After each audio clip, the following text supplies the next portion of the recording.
Ini ada seorang lagi pakcik, dia kalut juga. Turun-turun daripada hotel, pi balik teriak. Ustaz tanya kat dia, awak teriak? Kata, saya banyak dosa Ustaz. Rupanya memang betul dah, saya duk risau dah mai kat sini, tapi memang jadi sungguh. Dia kata, awak, saya tak nampak Kaabah dia kata tadi. Nampak Kaabah bapak lorong ni di Madinah. Nah. Dia ingat tu, dia ingat tu Makkah. Dia pergi ke Masjid Nabawi cari Kaabah tak jumpa. Dia kata, memang dosa banyak. Kaabah terlindung. Sebab dia duk baca dulu mastika banyak sangat. Kan? Kawan tu mati tak nampak Kaabah. Kawan tu kata terlindung Kaabah daripada dia apa semua kan. Habis semua dia kata hajam, dia kata. Saya pun tak nampak Kaabah. Ustaz kata, ni Madinah Pak Long. Ni bukan Makkah. Makkah nanti kita pergi lepas minggu. Barulah tenang hati dia. Assalamualaikum warahmatullahi wabarakatuh. Alhamdulillahi rabbil alamin. Wassalatu wassalamu ala ashrafil mursalin Sayyidina wa nabiyyina Muhammad ibn Abdullah Rasulil Amin wa ala alihi wa ashabihi wa man tabi'ahum bi ihsanin ila yaumiddin. Subhanaka la ilma lana illa ma 'allamtana innaka antal alimul hakim. Rabbi shrah li sadri wa yassir li amri wahlul 'uqdatam min lisani yafqahu qawli. Rabbi yassir wa la tu'assir, Rabbi tammim bi khair wa ba'd. Saya muliakan Fadil Ustaz Suyuti selaku pengurusi bagi Masjid Ibadur Rahman, Tuan Imam, Tuan Bilal, ahli jawatan kuasa masjid, bu-ibu, ayah-ayah, abang-abang, kakak-kakak, para hadirin, para santri, para hadirin yang dimuliakan Allah Subhanahu wa taala sekalian, yang tidak dapat saya sebutkan satu persatu nama-nama dan pangkat kedudukan tuan-tuan semua tanpa mengurangkan sedikit pun rasa hormat dan ta'zim saya kepada tuan-tuan semua. Para hadirin yang dimuliakan Allah Subhanahu wa taala sekalian, liqa atau perhimpunan kita pada malam ini suka untuk saya sebutkan beberapa perkara yang penting. Sebelum saya sebutkan satu dua kisah berkenaan dengan bagaimana bentuk kecintaan para sahabat kepada Nabi kita Muhammad sallallahu alaihi wasallam, maka suka untuk saya menarik perhatian ibu-ibu, ayah-ayah semua, para hadirin, untuk kita mengambil perkara yang penting sebelum dan kenapa perkara yang akan kita ceritakan pada malam ini adalah merupakan yang penting, yang kewajipan yang perlu dilakukan oleh setiap daripada individu di kalangan muslimun, khususnya kepada ibu-ibu dan ayah-ayah yang mempunyai anak-anak dan juga keluarga. Jadi perhimpunan kita, saya ingin mulakan terlebih dahulu dengan menjelaskan tentang kepentingan mendidik anak-anak kita dengan mencintai Nabi kita Muhammad sallallahu alaihi wasallam. Dan ini disebut dalam bahasa sekarang ini dengan tarbiyah. Dan bila mana disebut dengan tarbiyah, maka ianya memerlukan kepada manhaj, sistem, dan ia memerlukan kepada waktu, dan dia memerlukan kepada bentuk yang jelas untuk pembinaan bagi anak-anak kita sehingga tertancap di dalam hati mereka kecintaan kepada Allah dan Rasul sallallahu alaihi wasallam. Kalau pertama, ibu-ibu dan ayah-ayah yang dimuliakan Allah, kata ahli dalam ilmu al-ijtima' ataupun dalam ilmu kemasyarakatan, atau dalam bahasa kita sekarang ini disebut dengan sosiologi, dikatakan bahawa afdalul marhalah, sebaik-baik tempoh masa yang mana menjadi kebaikan untuk seorang tadi menanam mabadi ataupun asas-asas akhlak dan keagamaan bagi seseorang tersebut ialah fi marhalatis sighar, yaitu ketika kecil. Jadi masa kecil adalah masa yang paling berkesan untuk mendidik dan menanam akhlak bagi seorang tersebut. Ini seperti yang disebutkan oleh alimul ijtima' al-kabir, ahli sosiologi yang sangat besar dalam dunia Islam, yaitu al-imam al-syaikh Ibn Khaldun rahimahullahu ta'ala dalam kitabnya al-muqaddimah. Beliau mengatakan as-sabiqu ilal qalbi kal malakah. As-sabiqu ilal qalbi kal malakah. Maksudnya sabiq ilal qalb, apa maknanya? Yang mula menancap ke dalam hati, yang mula sampai ke dalam hati seseorang tersebut kal malakah, dia akan jadi seperti malakah. Malakah ni ialah sajiyah, jiwa pribadi, darah daging seseorang itu adalah perkara pertama yang hadir dalam hatinya. Dengan makna sesuatu yang ditancapkan dalam hati anak-anak kita pada permulaan kehidupannya itu akan menjadi darah dagingnya. Karena itu perlu bagi seseorang tersebut memberi perhatian ketika mana anak tadi masih kecil dengan perjalanan kehidupannya dan kepada siapa yang dia akan bawa anaknya tersebut dan apa yang akan dilahirkan ataupun apa yang diinginkan daripada ibu ayah terhadap anak-anaknya pada masa akan datang. Maka malam ni kalau masih tidak jelas apa yang perlu dilakukan oleh seorang ibu dan ayah, moga-moga majlis kita malam ni menjelaskan perkara tersebut dan akan memahamkan kembali apa tugas besar kita sebagai ibu dan ayah kepada anak-anak kita yang merupakan amanah daripada Allah, bukan milik kita. Anak-anak kita bukan milik kita. Anak-anak kita adalah amanah daripada Allah untuk kita bentuk mereka dan didik mereka. Kalau amanah ini disia-siakan, maka generasi akan datang akan disia-siakan dan semuanya akan ditanggung oleh seorang yang melahirkan dan mendidik anak tersebut sejak daripada usia dininya.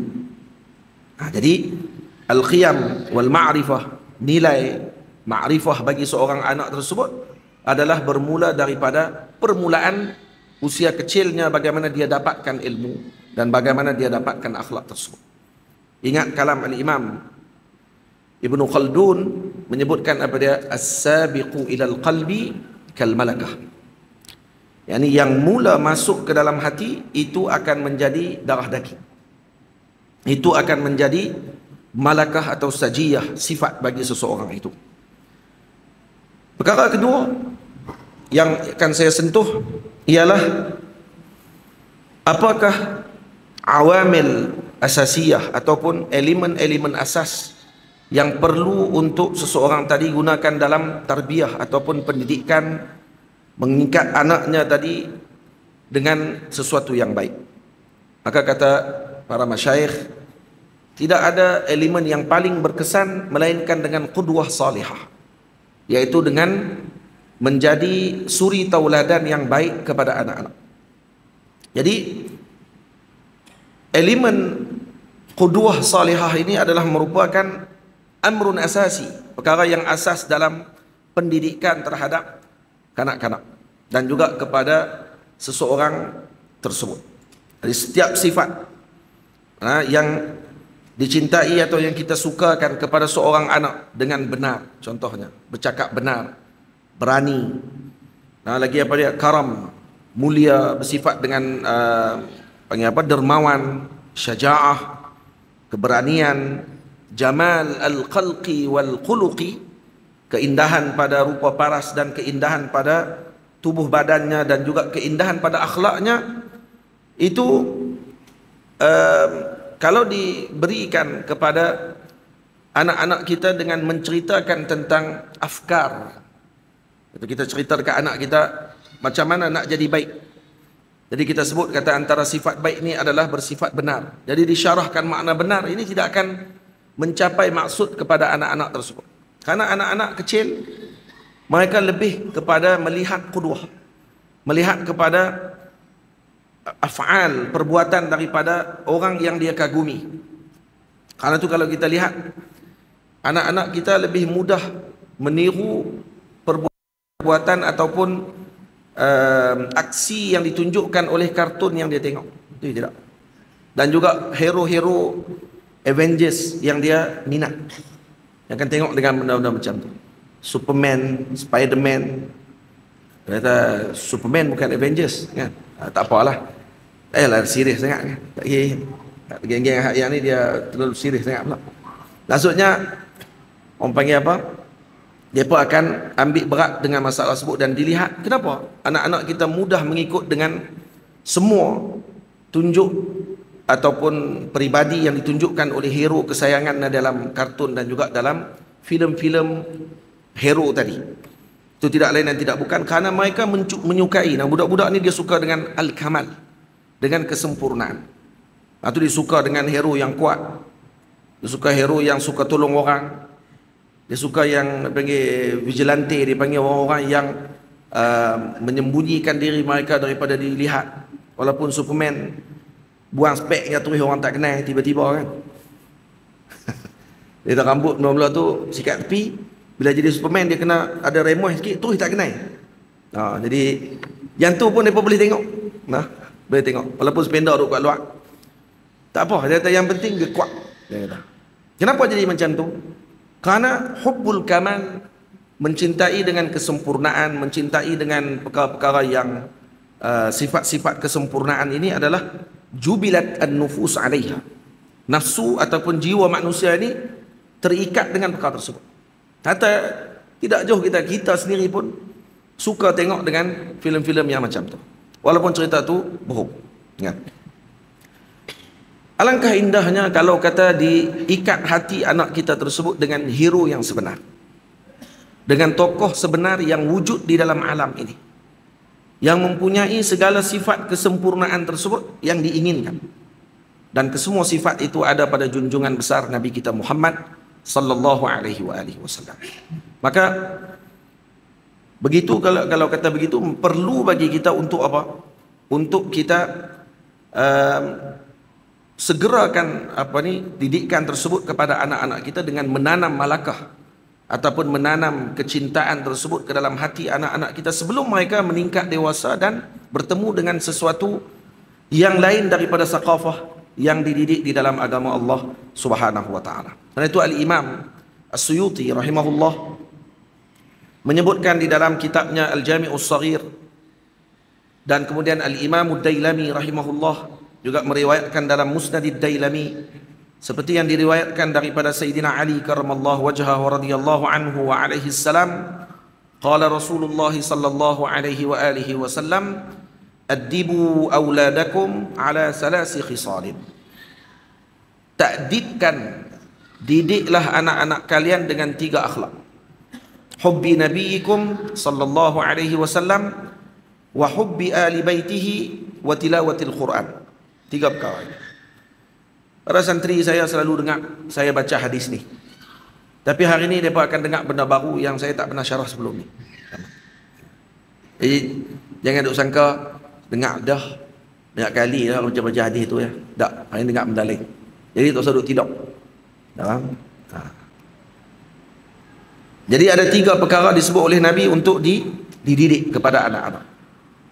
Dan Rasulullah sallallahu alaihi wasallam bersabda seperti hadis yang diriwayatkan oleh Al-Imam Al-Bukhari radhiyallahu anhu dalam Tarikh Al-Kabir, qala alaihi salatu wassalam, man ta'allama al-Quran, sesiapa yang mempelajari Al-Quran wa huwa fatasin, dan dia masih muda, qalatahu Allahu bilahmihi wa damihi, maka Allah Subhanahu wa taala akan mencampakkan kecintaannya terhadap Al-Quran dan agama Allah taala tadi pada darah dagingnya.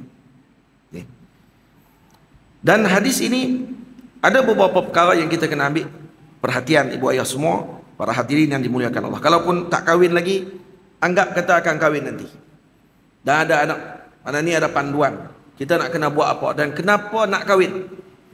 Bukan hanya kerana berkenan dekat anak darah yang kita duk minat tu. Bukan kerana segak dia saja, kerana ada tanggungjawab besar. Karena ada tanggungjawab besar yang kita akan lakukan, yang kita perlu lakukan ketika kita mempunyai tanggungjawab tersebut. Barulah kita akan jadi ayah dan ibu yang benar hidup di atas landasan yang diredai oleh Allah dan Rasul. Tamam. Kalau pertama, maksud ta'dib yang disebutkan oleh Nabi dalam hadis Al-Imam As-Suyuti riwayatkan dalam Jami'us Shaghir, addibu auladakum, atau dalam riwayat yang alimu auladakum. Di sini disebut kata, bukan ta'dib yang dimaksudkan dalam hadis ini addibu auladakum dengan makna hubbi, addibu auladakum ala salasi khisalin hubbi nabiyikum. Hubbi nabiyikum yang dimaksudkan dalam hadis ini bukan dengan maksud kita pergi bagi tahu ke anak kita, ya waladi, wahai anakku,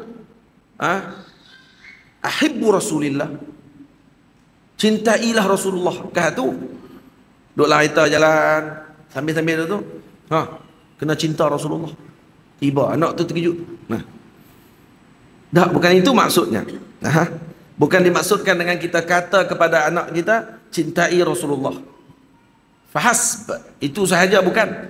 Tapi kalimah addibu menunjukkan kepada manhaj, sistem. Karena ta'dib adalah sistem. Jadi apa yang perlu dilakukan oleh ayah dan ibu untuk menyampaikan hub tadi kepada anak-anaknya. Jadi karena itu perlu yang pertama kita memperkenalkan dulu kepada anak-anak kita dengan Nabi SAW.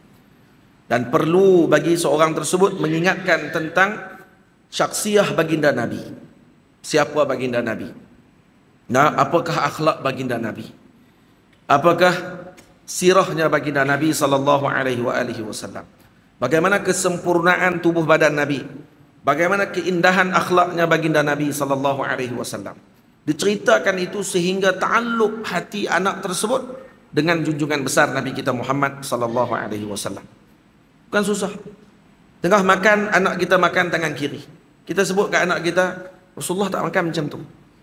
Yang tu je. Bukan suruh buka kitab. Kamu ni nak buka kitab ni. Hari ni kita buka Syama'il dulu. Kita baca dulu 2 hadis, baru kita makan. Bukan tu. Tak sebut dekat dia aja. Tiap hari Rasulullah kata kalau masuk masjid kaki kanan. Keluar masjid kaki kiri. Kalau masuk tandah kaki kiri, keluar tandah kaki kanan. Rasulullah sebut itu.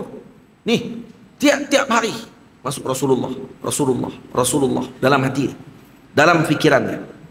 Kan kita sebut tadi apa dia? Imam Ibnu Khaldun sebut apa? As-sabiqu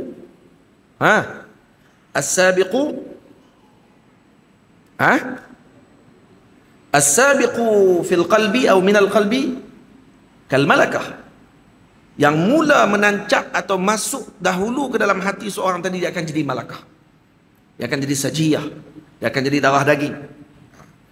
Dan bila disebut oleh Nabi dengan hadis, addibu auladakum ala salasi khisalin. Ta'dibkan, didik anak-anak kamu dengan 3 akhlak. Hubbi nabiyikum, cintai nabimu.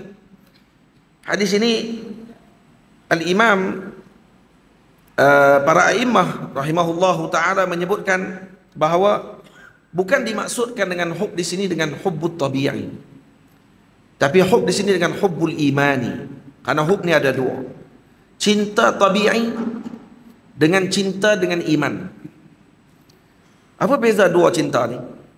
Cinta tabi'i, kata ulama, ialah cinta yang ijbari, la ikhtiyari. Dia adalah dengan paksaan. Mau tak mau dia akan cinta. Seperti mana seorang anak, dia keluar daripada bumi, benda pertama yang dia tengok mak dia. Mata dia tak pernah nampak, waktu tu dia tahu ni mak dia. Dan benda pertama yang ada dalam hidup dia, ayah dia. Ayah dia lawa ke, ayah dia huduh ke, mak dia segak ke tak segak ke, tamam? Susu masam pun dia akan kasih dekat mak dan ayah dia tadi dengan hub apa di situ? Dia panggil hubbu ijbari. Ayah dia adalah Fir'aun paling besar zaman tu. Anak Fir'aun lah. Ayah dia Fir'aun. Maksudnya Fir'aun zaman Nabi Musa. Anak Fir'aun kasih dengan siapa? Tentu kasih dengan Fir'aun. Tamam? Dia akan kasih dengan ayah dia, walaupun ayah dia adalah Fir'aun pada waktu itu. Walau ayah dia Haman, walau ayah dia adalah orang yang paling sombong dalam muka bumi Allah Ta'ala, paling jahat dalam muka bumi, disebabkan kerana itu ayah dia, maka dia akan diletakkan dalam hati dia dengan apa? Hubbu ijbari. Dia panggil hubbu tabi'i. Baik, hub ini bukan dituntut.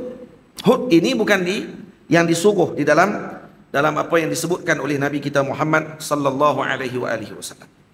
Hub atau kecintaan yang disebutkan oleh Nabi, alimu au adibu auladakum ala salasi khisalin hubbi nabiyikum, itu adalah hubbu imani. Hubbul iman, kecintaan dengan iman ini, ya, kalau kita baca disebutkan dengan hubbu iman, ialah mencintai dengan Nabi sallallahu alaihi wasallam dan mengikuti Nabi kita Muhammad itu dengan imannya.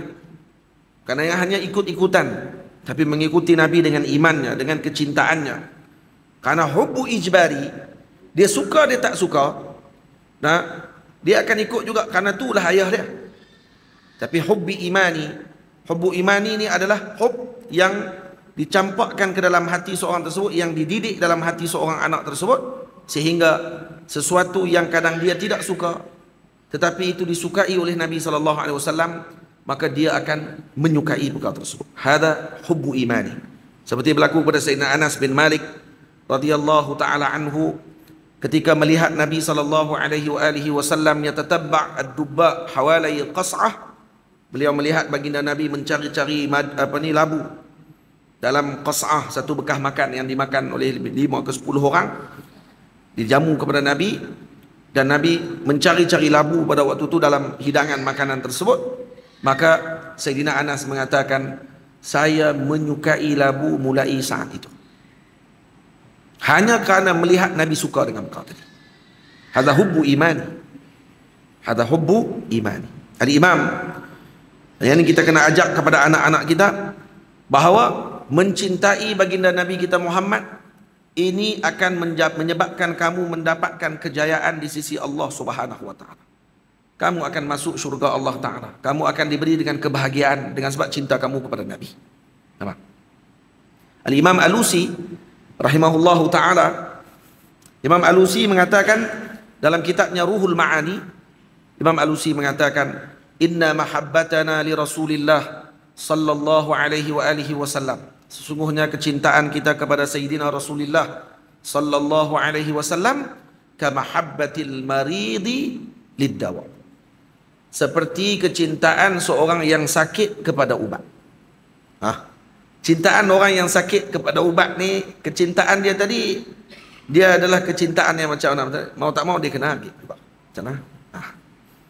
Jadi dengan makna kita dilazimkan kepada kita untuk mencintai Nabi kita Muhammad sallallahu alaihi wasallam, walaupun ada kesukaran dan kesusahan dan berat untuk kita mengikuti pada waktu itu. Orang yang sakit, macam mana pun dia punya berat sakit dia tadi, dan macam mana pahit ubat yang dia kena telan, kerana untuk dapatkan kesihatan. Macam itulah kita dengan baginda Nabi sallallahu alaihi wasallam, kerana baginda Nabi kita Muhammad sallallahu alaihi wasallam adalah seperti ubat kepada kita yang sakit dan seperti keperluan kepada orang yang memerlukan.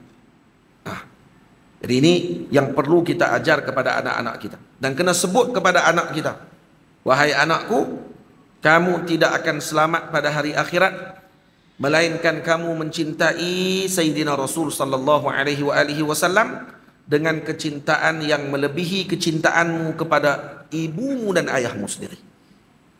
Yang itu kena ditanam dalam hati mereka.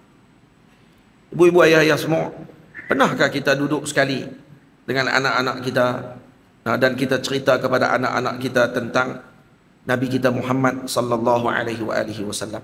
Pernah tak? Ada tak sekali? Duduk sekali dah sembang dengan anak kita pasal Nabi. Kalau pernah buat macam tu, alhamdulillah. Baik, yang kalau tak pernah buat, dan sekurang-kurangnya kalau kata kita boleh mula selepas ni untuk kita lakukan demikian dengan anak-anak kita dengan keadaan yang santai. Tak perlu menunjukkan kata seolah macam benar-benar macam majlis. Tak.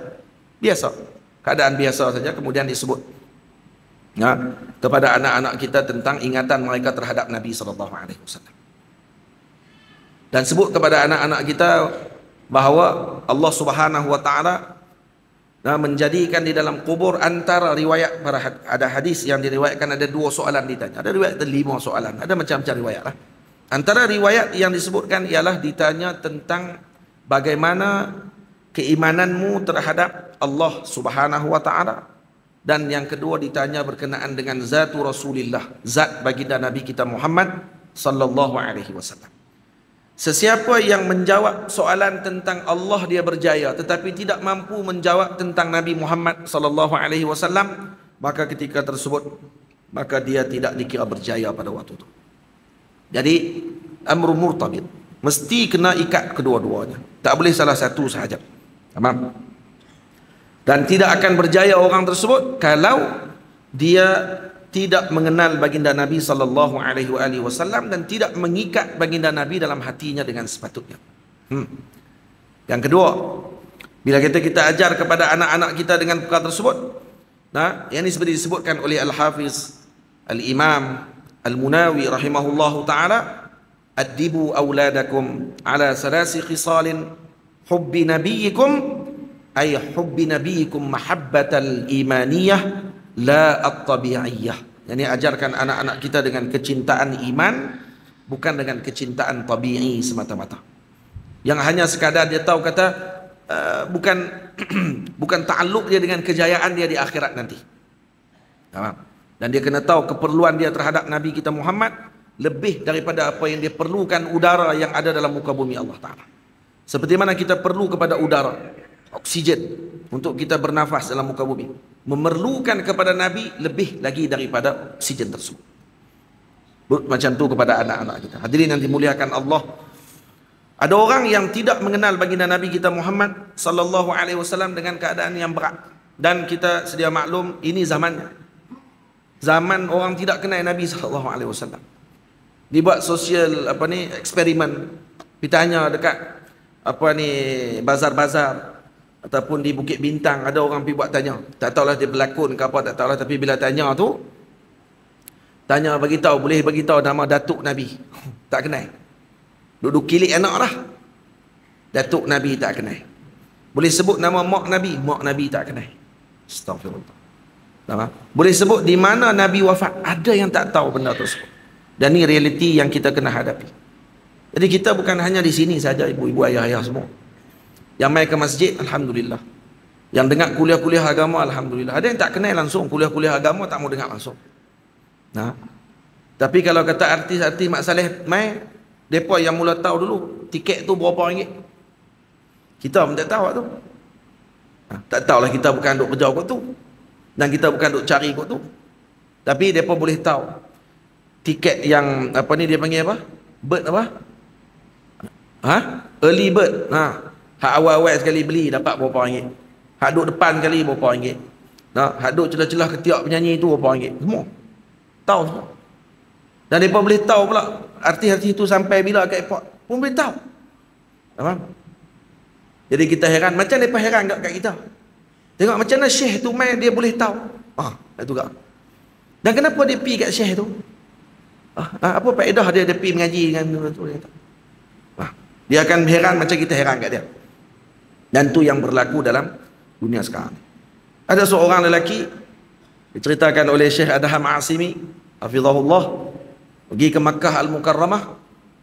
Dan sampai-sampai di Makkah dia tanya, aina maqamu Rasulillah sallallahu alaihi wasallam? Di mana maqam Nabi saya nak pergi lawat, dia kata.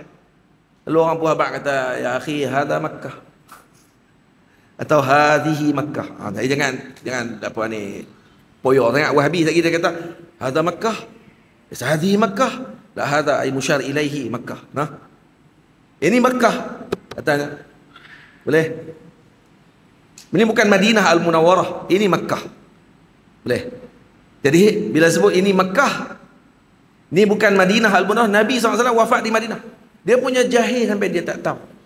Kata rupanya Nabi dimakamkan di Madinah. Dia ingat Nabi dimakamkan di Makkah. Faham? Ini ada seorang lagi pakcik, dia kalut juga. Turun-turun daripada hotel, Pi balik teriak. Ustaz tanya kat dia, awak teriak? Kata saya banyak dosa Ustaz. Rupanya memang betul dah, saya duk risau dah mai kat sini, tapi memang jadi sungguh. Dia kata, awak, saya tak nampak Kaabah dia kata tadi. Nampak Kaabah Bapak Long ni di Madinah. Nah. Dia ingat tu. Dia ingat tu Makkah. Dia pergi ke Masjid Nabawi cari Kaabah tak jumpa. Dia kata, memang dosa banyak. Kata, Kaabah terlindung. Sebab dia duk baca dulu mastika banyak sangat. Kan? Kawan tu mati tak nampak Kaabah. Kawan tu kata terlindung Kaabah daripada dia apa semua kan. Habis semua dia kata jam, dia kata. Saya pun tak nampak Kaabah. Ustaz kata, ni Madinah Pak Long. Ni bukan Makkah. Makkah nanti kita pergi lepas minggu. Barulah tenang hati dia. Ibu-ibu, ayah-ayah dirahmati Allah, ada orang yang macam tu sampai tak tahu. Sebab tu disebutkan oleh Al-Imam Sam'ani rahimahullahu ta'ala. Imam Sam'ani mengatakan bahawa yajibu 'alal walidain. Ni dengar Imam Sam'ani kata apa? Yajibu, wajib. Wajib di sini wajib syarak. Tak buat berdosa. Ingat ni. Tok Wan, Tok Nek pun sama lah. Kena habak juga kat cucu kalau pak mak tadi tak tolong habak. Dia pun kena habak pula. Yajibu 'alal walidain an yu'allimu auladahum. Wajib kepada kedua ibu ayah, juga usul di atas Tok Nek, Tok Wan apa semua, untuk mengajarkan anak-anak mereka anna Rasulullah sallallahu alaihi wasallam, bahawa Rasulullah sallallahu alaihi wasallam bu'isa bi Makkah, Nabi diutuskan di Makkah, dilahirkan di Makkah ila Tsaqalain, dan diutuskan di Makkah Al-Mukarramah kepada jin dan manusia umumnya seluruhnya. Wa dufina bil Madinah, dan Nabi dimaqamkan di Madinah Al-Munawwarah. Wa anna mahabbatahu wa ta'atahu wajibatun, dan taat dan mencintai baginda Nabi itu hukumnya adalah wajib. Nih, tiga benda ni kena ajak. Yang ni ditambihkan juga oleh Al-Imam Zainuddin Malaibari As-Saghir dalam kitabnya Fathul Mu'in, untuk diberi perhatian oleh ibu dan ayah. Antara perkara wajib yang perlu disampaikan kepada anak-anak. Bila? Yang ni ketika mana umur anak tersebut 7 tahun. Bila disebut dalam hadis Nabi SAW tentang suruhan solat. Nabi kata, alimu auladakum. Apa dia? Macam mana hadis dia?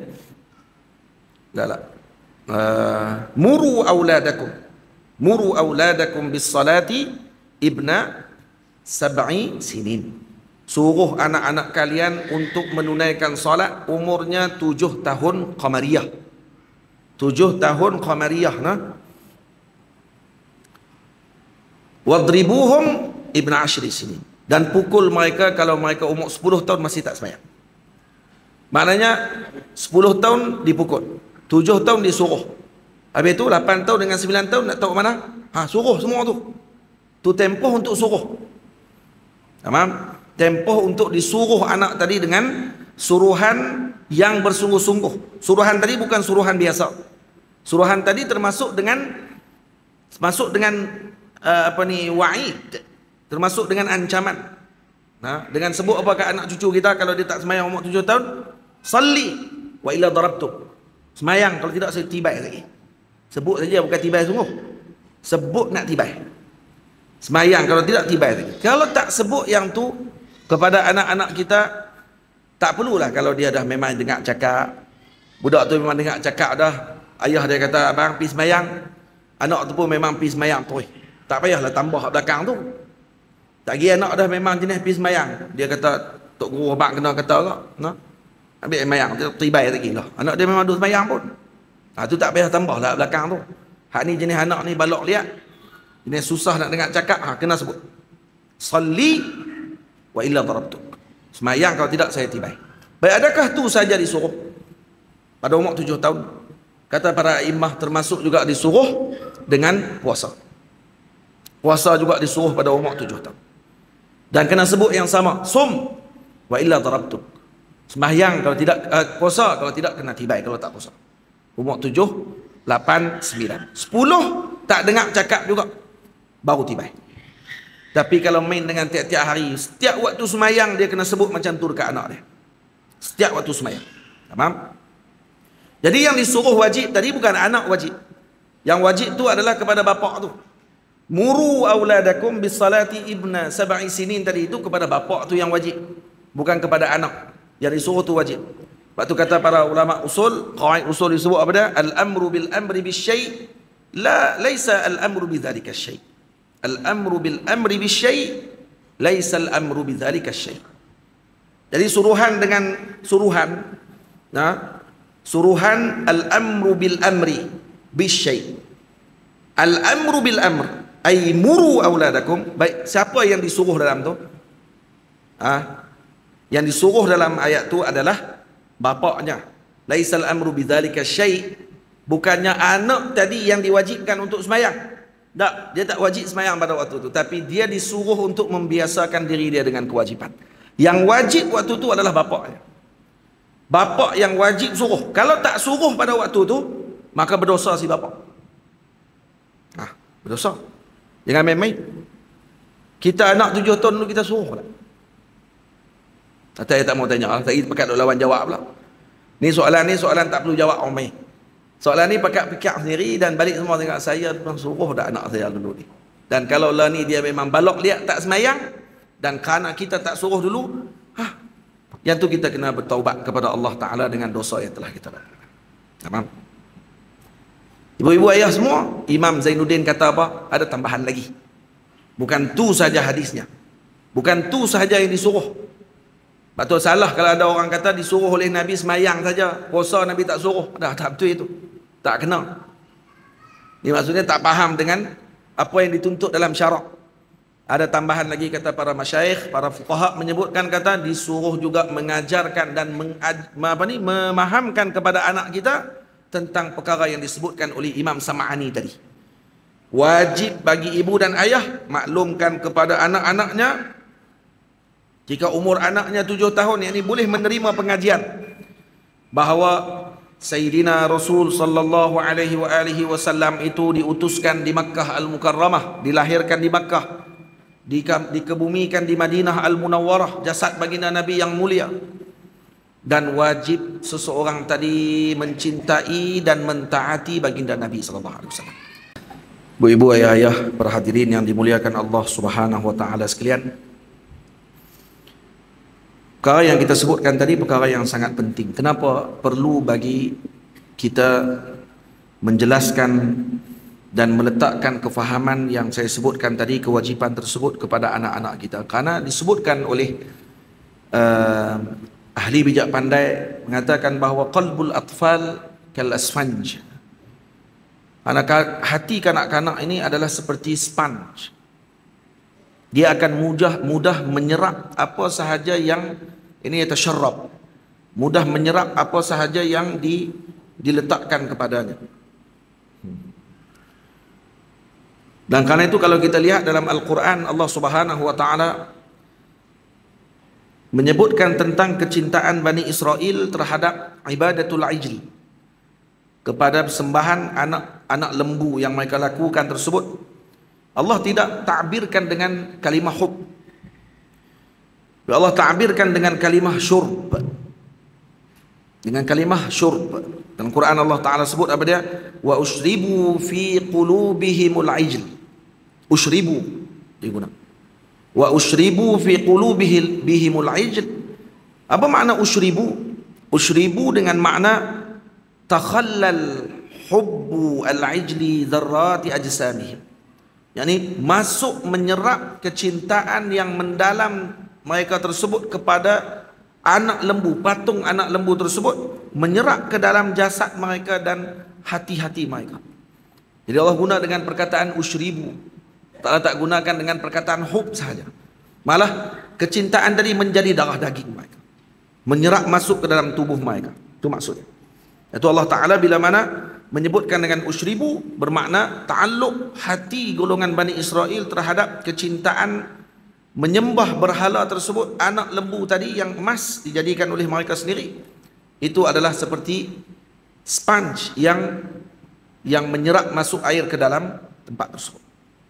Sebab tu kalau kita mendidik anak-anak kita, ibu ayah semua, sehingga menyerap masuk kecintaan mereka terhadap Nabi kita Muhammad sallallahu alaihi wasallam masuk menyerap ke dalam zarrah tubuh badan mereka dan hati mereka, maka akan berlaku perubahan besar kepada hal kehidupan mereka, akan berlaku perubahan besar dalam keadaan jiwa mereka dan akal mereka akan berubah.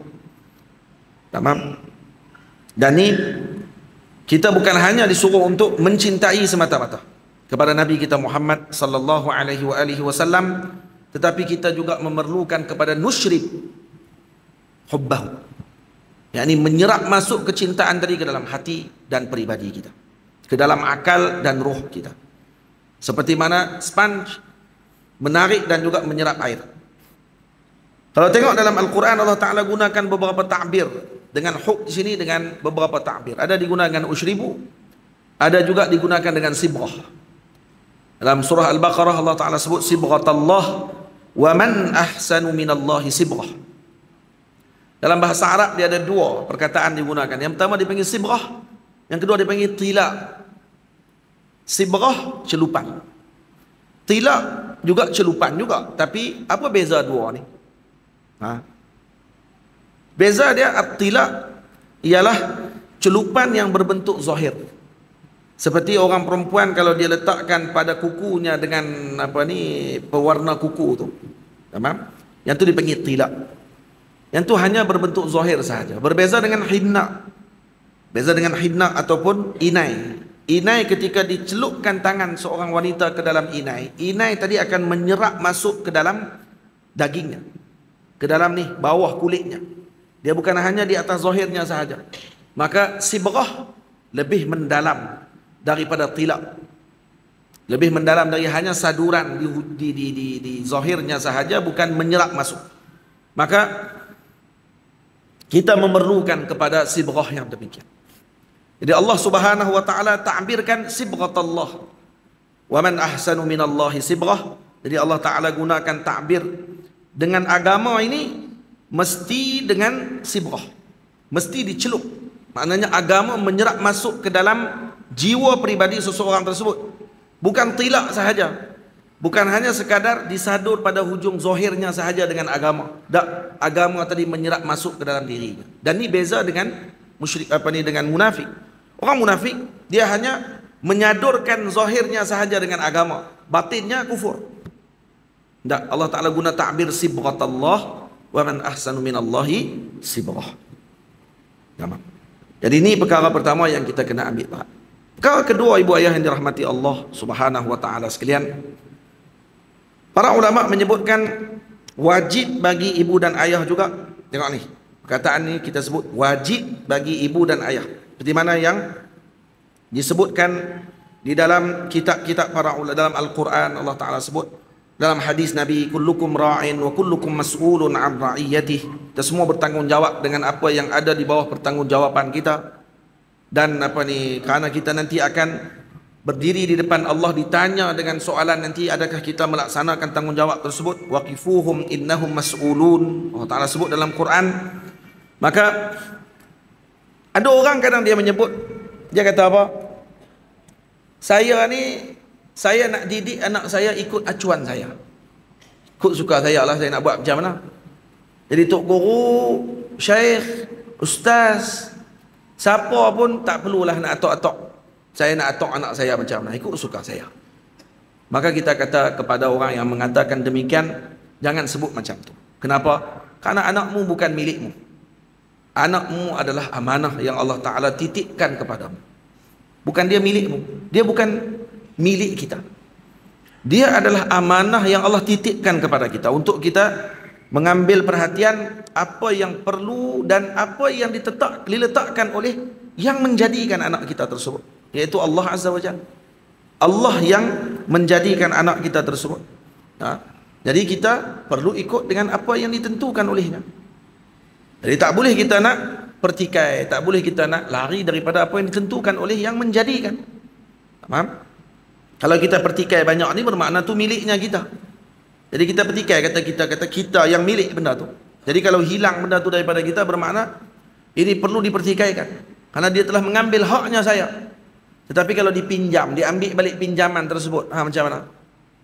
Itu bukan milik saya, itu pinjaman kepada saya. Itu yang saya cerita sebelum ni, ada seorang dilihat oleh seorang wali Allah Ta'ala duduk di tepi jalan sedang bersedih kerana kebun dia kena banjir. Lepas tu kena ribut pula, tambah atas dengan bawah sekali. Mai ribut kat atas, luruh habis buah-buah dia tanam, mai banjir kat bawah, habis rosak tanaman dia. Jadi dia bersedih dan kemudian dia pun mula bertikai waktu tu. Kenapa jadi macam ni kepada dia? Kenapa jadi macam ni? Kenapa Allah Ta'ala buat macam ni, macam ni, macam ni? Maka lalu seorang wali Allah Ta'ala, dan wali tadi tanya kepada orang tersebut, kenapa marah? Kata, saya tanam pokok ni dah berapa tahun. Bila dah buah nak berhasil dah, mai ribut. Dan kenapa Allah uji saya macam ni dan seumpama dengannya? Kata dia, wahai akhi, wahai saudaraku, buah yang kamu tanam, pokok yang kamu tanam tadi, kamu ambil daripada mana benih dia? Kamu yang buat benih tu? Dia tak. Allah yang buat benih tu. Tanah yang kamu duduk ni pun kamu buat tanah ni? Tak. Allah yang bagi tanah. Kamu tu sendiri yang tanam benih tu dengan ada tanah ni. Siapa yang bagi kamu kekuatan untuk buat benda tersebut? Allah yang bagi kau tersebut. Ni bahasa yang hakikatnya Allah Ta'ala yang berkuasa tu. Maka laki tadi pun kata, wali tadi pun kata, macam mana kamu boleh komen dan komplain dengan benda yang tak ada satu pun milik kamu? Kamu tu sendiri pun bukan miliknya diri kamu. Tanah kamu pun bukan miliknya kamu. Benih yang ditanam tu pun bukan miliknya kamu. Buah yang ditumbuhkan tadi ni pun bukan juga dengan apa yang kamu usahakan. Kamu cuma lakukan pada zahir saja, siram pokok, siram apa semua kali. Yang menumbuhkan tadi Allah. Kenapa ketika mana diambil balik pinjaman tadi, kamu marah seolah-olah tu miliknya kamu? Ni kesilapan sebahagian di kalangan kita menganggap bahawa ini miliknya kita. Macam lelaki ni sebut. Orang ni sebut kata, saya yang nak didik sendiri, ikut suka saya. Saya tak mau ikut peraturan siapa-siapa. Tak boleh, tak kena macam tu. Karena itu, kena ingat balik seperti mana yang kita sebutkan tadi, seperti yang disebutkan oleh Imam Sam'ani rahimahullah, dan wajib bagi ibu dan ayah mengikuti peraturan tersebut. Apa yang kena ajak dulu kepada anak-anaknya, permulaan ketika anak tadi boleh menerima pengajian, benda tadi yang kita kena dahulukan. Yang tu. Dan kemudian yang kedua, perlu bagi ibu dan ayah menanamkan akidah dalam hati anak-anaknya. Ibu ayah semua kalau dengar zaman sekarang ini dengan akidah anak-anak muda kita sekarang ni, menakutkan. Dan saya pernah sebut sebelum ni, ada seorang syekh pernah menyebutkan dalam ucapan beliau, buku paling laris di Saudi sekarang ni, di Saudi, di Jeddah, buku paling laris dijual adalah buku apa? The God Delusion, karangan siapa dia? Richard Dawkins. Richard Dawkins ini salah seorang daripada pemuka etis. Dan dia ada karang satu buku tajuknya Wahmul Ilah. Wahmul Ilah. Wahmul Ilah ni, Tuhan ni hanya waham. Benda tak ada. Dan buku tu best seller di Saudi. Ini mungkin ada orang akan marah. Tapi ini dibuat kajian best seller. Maknanya apa dia? Anak-anak muda di sana ada dah yang sudah mula membaca buku tersebut. Dalam bahasa Inggeris bukunya tajuknya The God Delusion. Delusion ni maksudnya wahmul ilah. Tuhan ni seolah macam tak ada. Daripada tulis macam-macam. Buku apa lagi, buku pasal wahmul muallif. Penulis pun waham. Jadi kata mereka, kesucian tu bukan pada orang yang menulis tersebut. Kehebatan tu bukan yang menulis tu. Tak ada apa. Jadi kalau sebab tu sekarang ni, kalau ibu-ibu ayah semua tengok, dia ada fahaman falsafah zaman sekarang ni yang tersebar. Falsafah ni falsafah yang tak tahu apa. Dan orang semua boleh berbahas apa yang dia inginkan. Perasan tak? Lukisan-lukisan zaman lah yang dianggap sebagai lukisan-lukisan artistik. Hak jenis ambil cat pi dekat dinding, syung, lempak. Lepas tu ambil cat warna biru pula, syung. Lepas dah jadi dah semua tu, lepas tu buat muzium. Muzium lukisan artistik. Lepas tu orang pakat pi duk peluk tangan tu, duk tengok. Ada datang apa tu? Kalau orang dulu dia lukis, ada lah juga akan nampak pemandangan. Nah, ada jugalah orang panggil apa, benda yang nak disampaikan dalam lukisan tadi. Lah ni, nah, antara orang panggil apa, lukisan mahal dalam dunia, ada satu nama lukisan ni, lukisan apa? Palette dia panggil.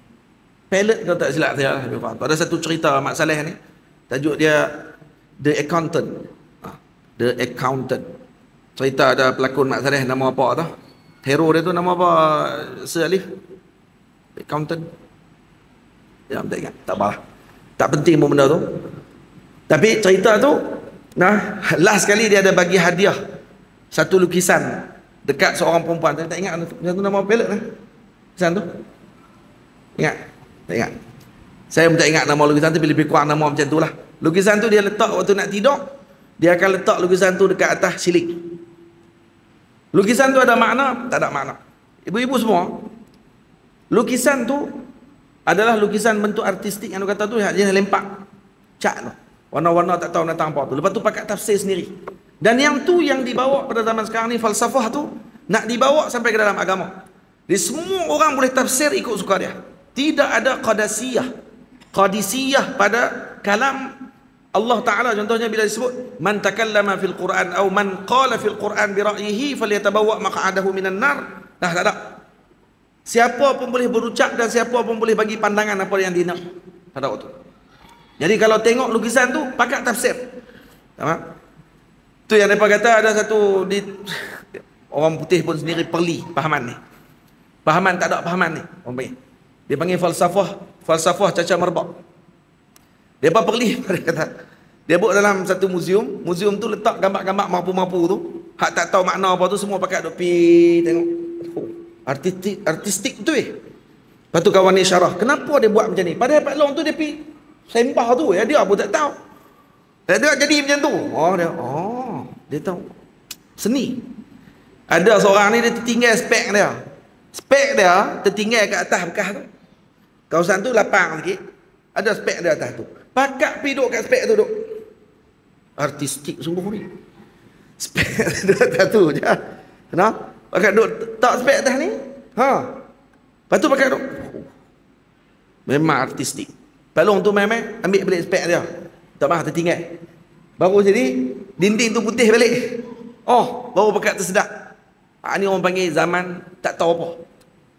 Yang pertama, mereka akan buat-buat macam mereka tu adalah sebagai orang yang paling pemikir sekali, dan mereka tak tahu mereka fikir apa. Kita berada di zaman tersebut. Ibu-ibu, ayah-ayah semua. Di Malaysia ni, ni kena tanya dekat Jabatan Agama lah. Dan juga pendaftaran. Kena tanya balik kepada mereka berapa banyak rekod yang menunjukkan kata orang ni nak keluar daripada agama, dan juga yang memang tak tahu terus tentang agama. Tanya kepada cikgu-cikgu di sekolah.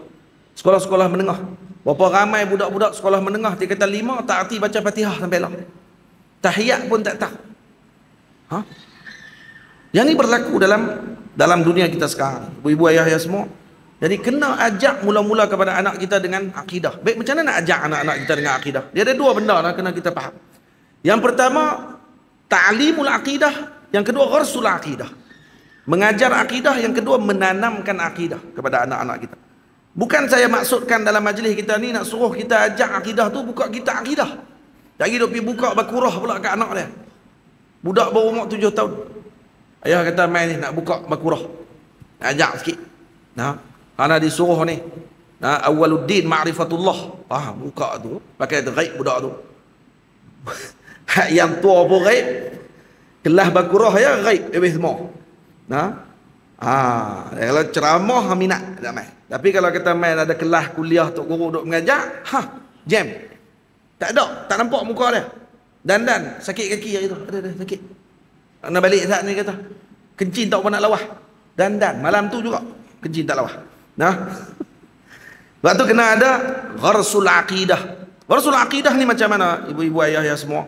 Letak dalam faham anak kita bahawa dia wajib mentauhidkan Allah Ta'ala.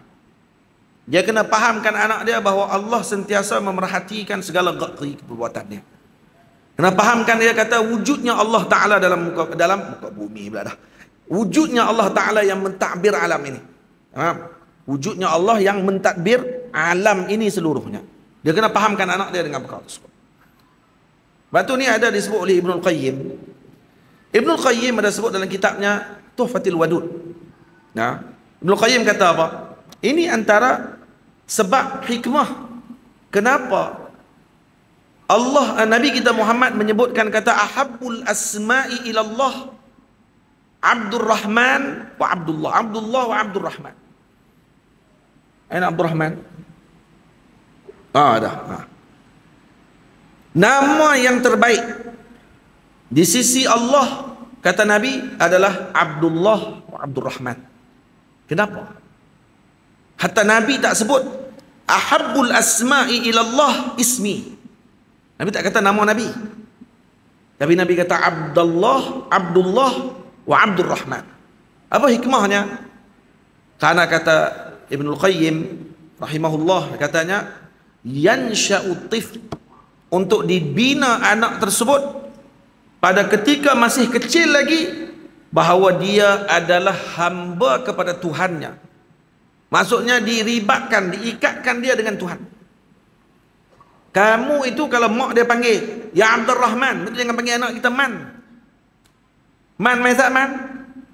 Tak, panggil nama penuh dia. Tambah Abdur Rahman. Kalau nama Abdur Rahman, dipanggil Rahman saja. Rahman ni nama miliknya Allah Subhanahu wa taala, khas kepada Allah. Dia kena letak dengan abd. Jadi orang Melayu kita dia lari terus dia panggil Man terus ya. Dia kena panggil Abdur Rahman. Ya Abdur Rahman, ya Abdullah, kena panggil macam tu. Karena nanti akan diingat kepada anak kita bahawa dia tu adalah hamba kepada Ar-Rahman, hamba kepada Allah Subhanahu wa taala. Ribat dia dengan Tuhan sejak daripada dia kecil. Nama ni penting, ibu-ibu ayah semua. Ada seorang lelaki dia ceritakan ni taksir nama. Lepas tu penting pilih nama anak baik-baik. Tanya kepada alim ulama nak tak nama anak-anak kita. Ni tak nama anak sampai kita pun tak tahu anak tu nama apa pun tak tahu makna. Hanya kerana glamour ya. Tak boleh. Tanya kepada alim ulama nak letak nama apa anak kita. Ini sunnah. Antara sunnah ialah bertanya kepada para ulama ataupun minta pandangan kepada alim ulama dengan nama yang mereka pilih tadi sesuai ataupun tidak. Minta pandangan. Kalau dia dah ada pilihan contohnya, minta pandangan. Sesuai tak nama ni untuk anak saya? Ataupun dia bagi 4 pilihan. Ni Syekh ada 4 nama ni, tolong tandakan. Mana A, B, C ataupun D. Mana anak nama dia nak letak untuk nama anak dia. Bagi yang ada makna. Ada seorang lelaki ni kata taksir nama ni penting. Ada seorang lelaki dia ceritakan dari seorang syekh bahawa orang ni banyak melakukan dosa. Dia kata tak ada maksiat yang saya tak pernah buat. Saya buat semuanya. Satu hari saya ditangkap ketika sedang melakukan maksiat tersebut. Ada satu maksiat dia buat, dia tak ceritalah maksiat apa. Cuma dia tengah melakukan maksiat tadi, dia ditangkap dan waktu itu lalu ditanya kepada lelaki tersebut. Lelaki yang tangkap dia tadi mungkin polis. Polis tu tanya kepada dia. Anta masmuk? Dia tanya. Anta masmuk? Kamu nama apa? Tanya. Maka lelaki tadi jawab, Ahmad. Nama saya Ahmad. Maka lelaki itu pun kata, hal ta'rifu man sahibu hadzal ism? Polis ni tanya kepada, kamu tahu siapa pemilik nama yang kamu pegang tu? Ahmad tu. Maka dijawab oleh polis tadi, sahibu hadzal ismi, tuan pemilik nama ini, idza aqsamallah, min man aqsamallahu bih, orang yang Allah bersumpah dengan namanya, Sayyidina Muhammad sallallahu alaihi wasallam. Kata beliau, lelaki tadi kata apa? Bila dia sebut macam tu kepada aku, masuk macam kena cah dengan elektrik tu. Dekat jantung aku terasa sungguh, kata dia, dengan nama yang dia bawa tersebut menyebabkan saya bertaubat saat tu juga, dan sekarang saya telah meninggalkan semua maksiat tadi disebabkan kerana nama tadi. Itu taksir nama ni penting. Ibu-ibu, ayah-ayah semua penting nama ni. Jangan duk kira dengan glamour ya nama. Ni kerja nak kira nama glamour aja. Bubuh nama-nama yang ada makna, bubuh nama-nama yang memberikan maksud yang baik kepada anak-anak kita. Cuba tengok macam mana Imra'atu Imran, isteri kepada Sayyidina Imran, meletakkan nama anaknya dengan Maryam. Nah, kata beliau dalam Quran, Allah Ta'ala sebut, Allah Ta'ala sebadikan ucapan beliau ketika dia namakan anaknya dengan Maryam. Inni sammaituha Maryam. Maryam dalam bahasa mereka dengan makna abidah, yakni hamba yang banyak ibadah kepada Allah, hamba perempuan yang banyak ibadah kepada Allah. Dan Allah menjadikan dengan sesuai nama tadi diletakkan, abidah, menjadi hamba yang abidah, ta'i'ah, taat kepada Allah Subhanahu wa ta'ala. Sebab tu wajib bagi kita ibu ayah semua mengenalkan anak kita dengan Allah dan Rasul sallallahu alaihi wasallam.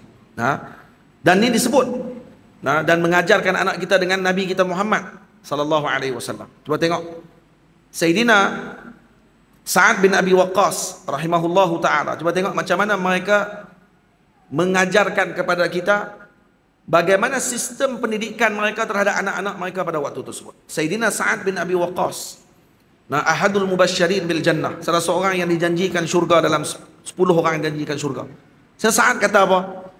Kunna, kata beliau, nu'allimu abna'ana, kami para sahabat Nabi mengajarkan anak-anak kami.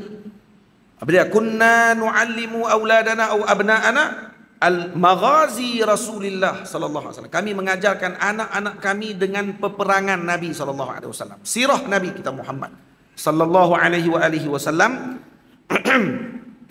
Kama nu'allimuhum as-surata minal Qur'an, seperti mana kami mengajarkan mereka satu surah daripada Quran. Maknanya diajarkan sirah sama macam mengajar Quran. Maksud dia macam mana? Seperti diulang-ulang Quran untuk anak tadi hafal Quran tadi, diulang-ulang juga sirah kepada anak-anak mereka pada waktu tersebut. Disekalikan pengajian sirah dengan pengajian Al-Quran. Dua-dua ni. Dan ini ada pada zaman sekarang pendidikan tersebut. Di pendidikan kita yang moden. Nah, itu jadikan pengajian yang maksudnya pengajian petang. Atau ada pula tempat negeri-negeri tertentu yang tak wajib pengajian petang. Anak-anak boleh kata tak pergi pun tak apa, tak mau pergi pun tak apa. Yang penting SPM lulus. Nah, boleh dapat A, boleh masuk U. Walaupun tentang Nabi haram satu kenal pun tak. Pasal Nabi satu apa pun dia tak tahu. Yang penting dia dapat kejayaan dalam SPM dia saja. Itu saja kan yang kita nak dengan anak-anak kita, hadirin semua, dengan generasi yang ada di negara kita. Tak, sudah tentu kita tak mau dengan benda tersebut. Jadi kena diajarkan. Bila disebut kata kami ajarkan anak-anak kami tentang Nabi, dikenalkan mereka tentang di mana Nabi dilahirkan, siapa nama Nabi kita Muhammad sallallahu alaihi wasallam, bagaimana akhlak baginda Nabi Muhammad sallallahu alaihi wasallam. Ini bukan jauh zaman para sahabat Nabi. Para sahabat mengajarkan kepada anak-anak mereka tentang Nabi. Nah, padahal mereka hidup dengan Nabi pada waktu tersebut pun diajar tentang Nabi kita Muhammad sallallahu alaihi wasallam. Nah, dan diajarkan kepada anak-anak mereka bagaimana himmahnya Nabi dengan anak-anak. Kita kena tahu, kena bagi tahu ke anak-anak kita macam mana Nabi punya perasaan dan juga Nabi punya perhatian terhadap kanak-kanak. Himmah Nabi ini himmahnya aliyah. Keinginan dan juga semangat Nabi untuk mendidik ini luar biasa. Kita ibu ayah semua, kalau kita letih-letih, contohlah malam ni saya nak balik ni, dah 2 hari tak jumpa anak-anak.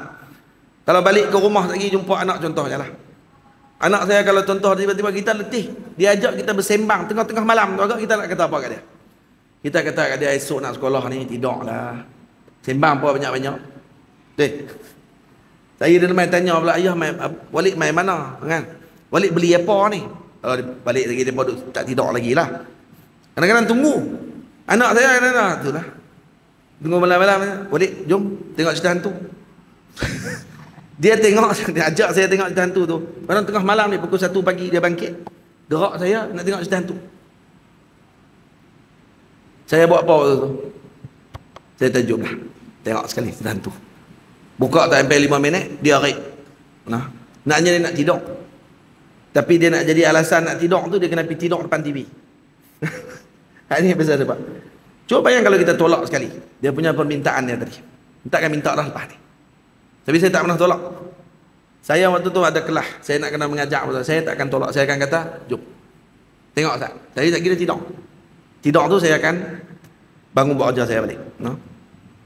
Ibu ayah semua, Nabi kita Muhammad sallallahu alaihi wasallam himmahnya dengan kanak-kanak dan juga perhatian Nabi kepada kanak-kanak luar biasa.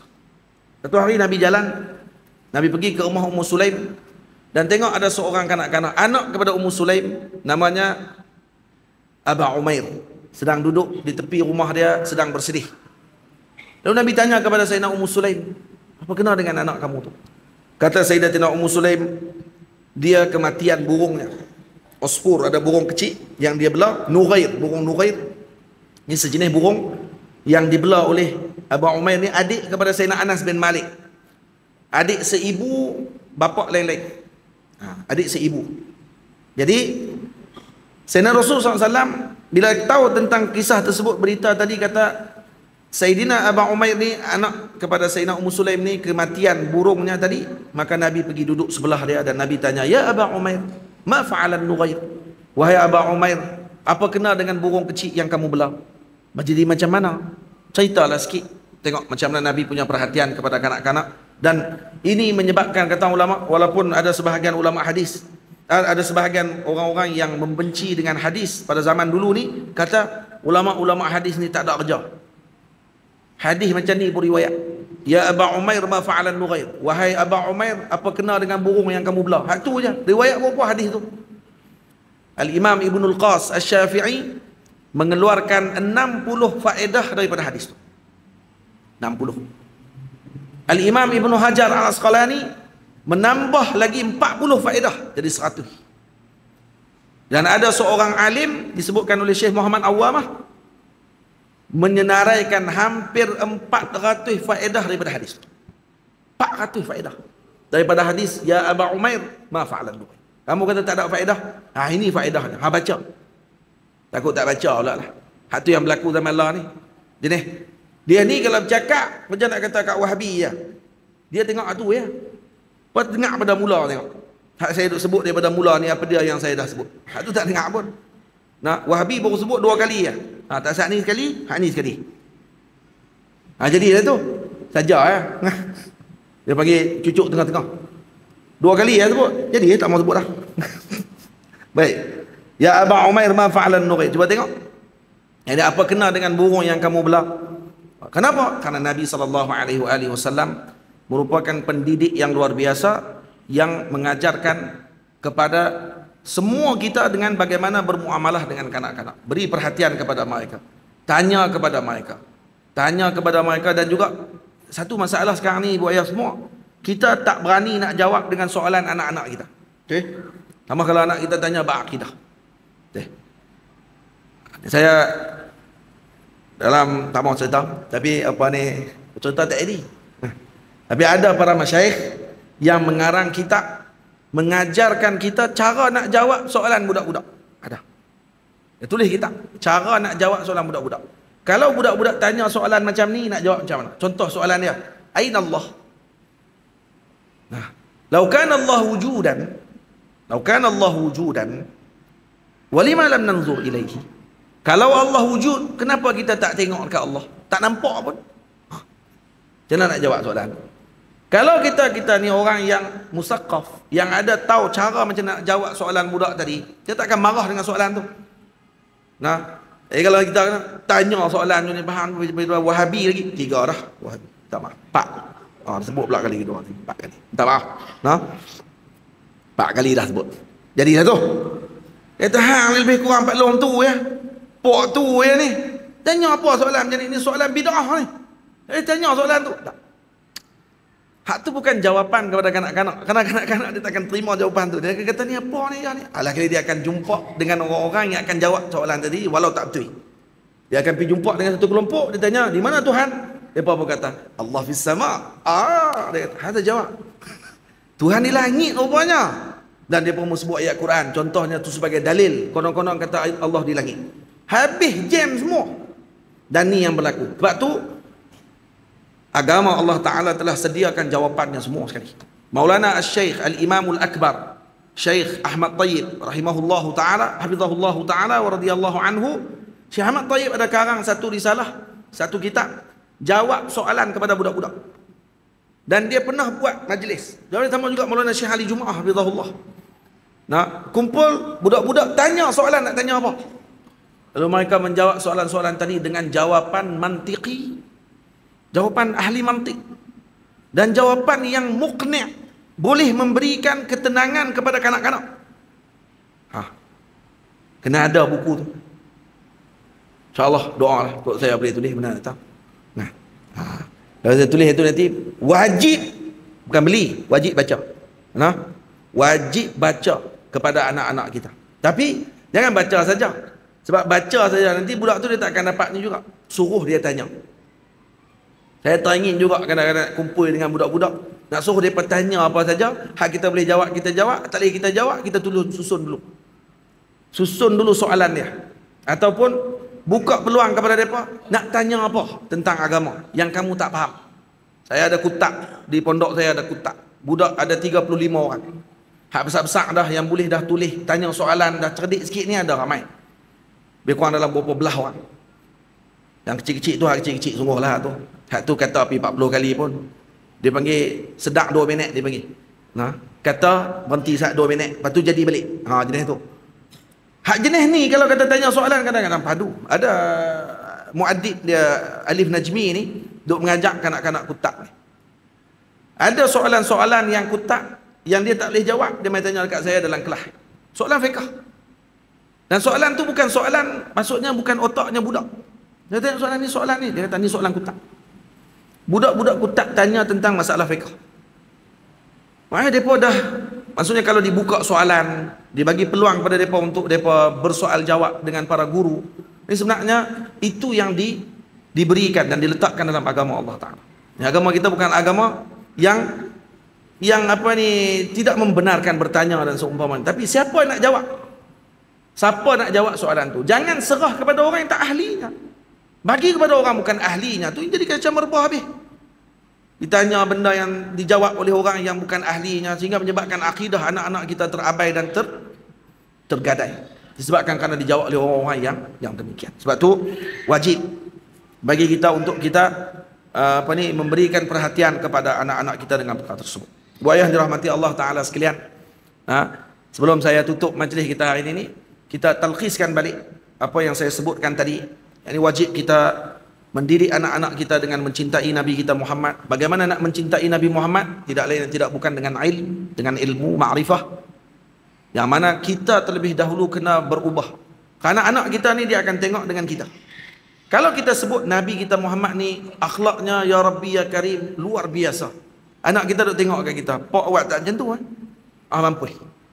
Jadi mak ayah kena dahulu berakhlak agar anak kita tadi meniru akhlak tadi dengan mujassad, dengan jasad yang ada depan mata dia yang meniru akhlaknya baginda Nabi.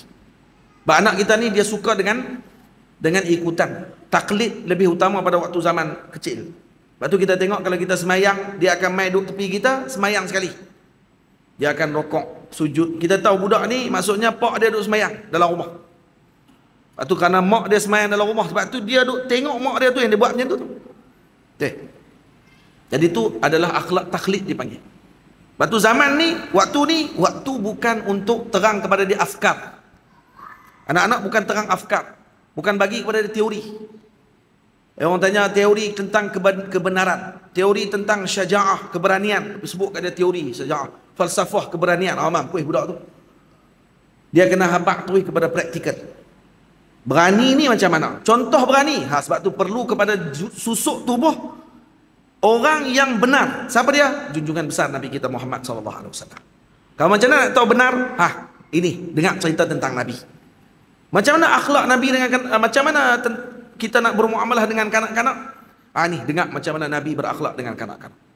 Kalau dimasukkan Nabi SAW dalam hatinya setiap hari dan setiap masa, insya-Allah dia akan menjadi orang yang penuh hatinya dengan Rasulullah. Tapi hati-hati, ada orang kadang-kadang bercerita tentang Nabi, dia telajak. Sampai punya nak bagi sampai ke orang, sampai Nabi sama macam dia. Lah kali. Ada orang tulis buku. Nabi juga manusia seperti kita. Tak abang pun tak apa tu. Kami pun tahu.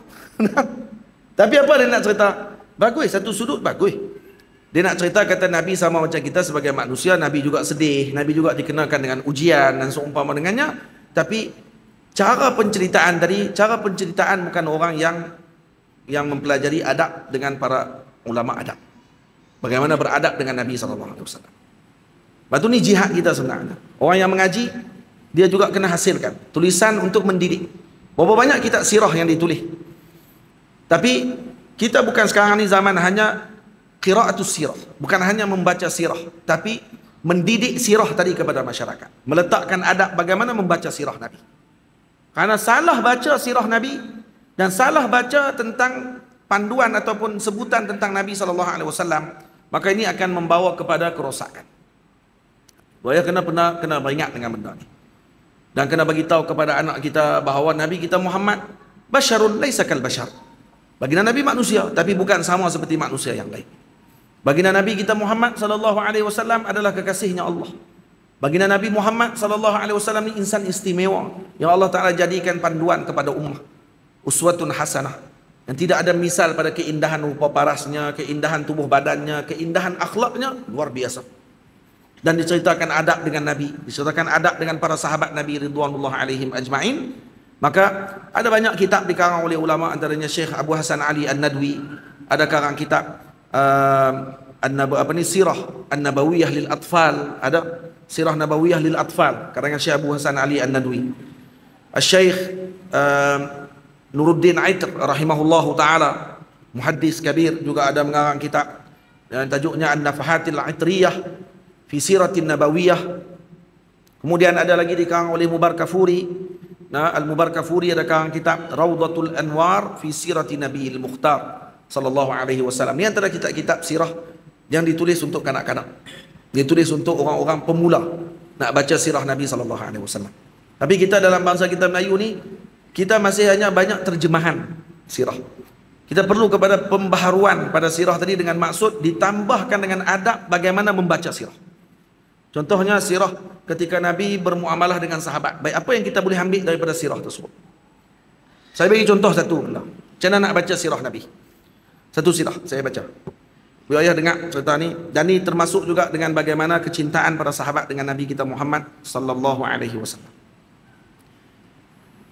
Kisah ni berkenaan dengan hadis Nabi kita Muhammad sallallahu alaihi wasallam yang berlaku kepada Sayyidina Abdullah bin Zubair radhiyallahu taala anhuma. Sayyidina Abdullah bin Zubair diceritakan pada ketika umur beliau 10 tahun. Waktu ketika beliau berumur 10 tahun, dalam hadis disebutkan bahawa baginda Nabi pernah memberikan kepada beliau dengan darah bekam Nabi kita Muhammad sallallahu alaihi wasallam. Pernah bagi darah bekam tadi. Saya baca nasnya. Nas hadis tadi baca, dan tuan-tuan dengar macam mana baca hadis Nabi. Dan macam mana membicarakan tentang para sahabat Nabi. Dan ambil macam mana saya baca ni. Rahmat Allah Ta'ala kepada para guru kami, Maulana Syekh Yusri Hafizahullah, Maulana Al-Imam Ali Jum'ah, Maulana Syekh Muhammad Ibrahim Abdul Ba'is Al-Kittani Rahimahullah, Maulana Syekh Ahmad Mamduh, dan juga para guru kami, Maulana Syekh Ali Saleh, Maulana Syekh Abdul Aziz Syahawi, dan para guru-guru kami yang mengajarkan kami dengan adab ketika membaca tentang para sahabat dan Nabi kita Muhammad sallallahu alaihi wasallam. Diceritakan dalam hadis, annahu ata an-nabiyya sallallahu alaihi wasallam wa huwa yahtajim. Sayyidina Abdullah bin Zubair datang kepada Nabi sallallahu alaihi wasallam, dan sedang pada waktu itu Nabi sedang berhijamah. Waktu bila beliau datang? Dalam sirah disebut beliau datang waktu itu umurnya 10 tahun. Abdullah bin Zubair umurnya 10 tahun. Beliau pernah ditahnik oleh Nabi, dan Sayyidina Asma membawa beliau sebaik melahirkan. Terus dibawa bertemu dengan Nabi sallallahu alaihi wasallam. Temu terus dengan Rasulullah. Tak tunggu dah. Dan bawa kepada Nabi, dan waktu itu kata Sayyidatina Aisyah, kami mencari-cari tamar untuk diletakkan di dalam mulut Sayyidina Abdullah. Dan Nabi menamakan beliau dengan Abdullah. Dan waktu ketika nak cari tamar tadi, dan jumpalah sebiji tamar, dan Nabi SAW mengunyah tamar tersebut dan memasukkan tamar tadi ke dalam mulutnya Abdullah. Dan apa kata Sayyidatina Asma? Ini kena ambil bahan. Sayyidatina Asma kata, beliau sangat gembira kerana apa? Kerana perkara pertama yang masuk ke dalam mulut Abdullah adalah riq an-Nabi SAW, air liurnya baginda Nabi. Dia tak sebut tamar, ya, dia tak sebut tamar, dia sebut air liurnya Nabi yang mula masuk ke dalam mulutnya Abdullah. Dan waktu Sayyidina Abdullah bin Zubair berumur 7 tahun, beliau datang berbai'ah dengan Nabi SAW, dan Nabi sangat gembira. 7 tahun dah berbai'ah dengan Rasulullah, umur 7 tahun. Dan umur dia 10 tahun, waktu itu ketika sedang Nabi SAW berhijamah, berbekam, lalu dia datang kepada Nabi. Falamma faragha qala ya Abdullah izhab bihadha ad-dam fa'ahriqhu hatta la yarahu ahadun. Nabi kata, wahai Abdullah, bawa darah ini, tolong pergi buang darah ini di tempat yang seorang pun tak tengok. Ya, hadis ni baca. Sayyidina Abdullah bawa pergi mana? Diceritakan bahawa beliau pergi ke melepasi dinding-dinding Madinah Al-Munawwarah, tak mau bagi orang tengok. Falamma baraza 'anil Nabi sallallahu alaihi wasallam amada ila dam fasharibah. Lalu beliau pergi duduk di belakang dinding, tempat yang dia tengok orang dah tak ada, lalu diminum darah tersebut. Dalam riwayat disebutkan lagi, baki darah tadi dijilat oleh beliau, diminum habis. Kemudian datang bertemu dengan Nabi. Maka Nabi SAW tanya kepada beliau, ya Abdullah, madza sana'ta? Kamu buat apa wahai Abdullah? Kamu buang di mana darah tersebut wahai Abdullah? Itu maksud Nabi. Maka kata Sayyidina Abdullah, ja'altuhu fi akhfa makanin zanantu annahu yakhfa 'ala an-nas. Saya telah membuangnya ya Rasulullah di tempat yang zanantu. Zanantu di sini dalam bahasa Arab bukan dengan makna zan, tapi dengan makna yakin. Saya yakin, katanya. Ini bahasa Arab. Nah, zan di sini dengan makna yakin. Dalam bahasa Quraisy, zan juga dengan makna yakin. Saya yakin tak ada siapa pun tahu melainkan Allah dan Rasul sallallahu alaihi wasallam. Dalam riwayat sebut melainkan Allah dan Rasul. Maka Sayyidina Rasul sallallahu alaihi wasallam, dia bohong kepada Nabi pada waktu itu. Sayyidina Abdullah bohong kepada Nabi, dia tidak bohong. Dia sebut dengan jelas, saya buang di tempat yang saya rasa orang tak tahu, dan saya yakin orang tak tahu tempat itu melainkan Allah dan Rasul dia tahu. Bohong? Tak bohong. Itu cakap benar tu. Berapa kata Nabi, la'allaka syaribtahu, kamu minum darah tu wahai Abdullah? Maka kata Sayyidina Abdullah, na'am, saya minum ya Rasulullah. Umur 10 tahun.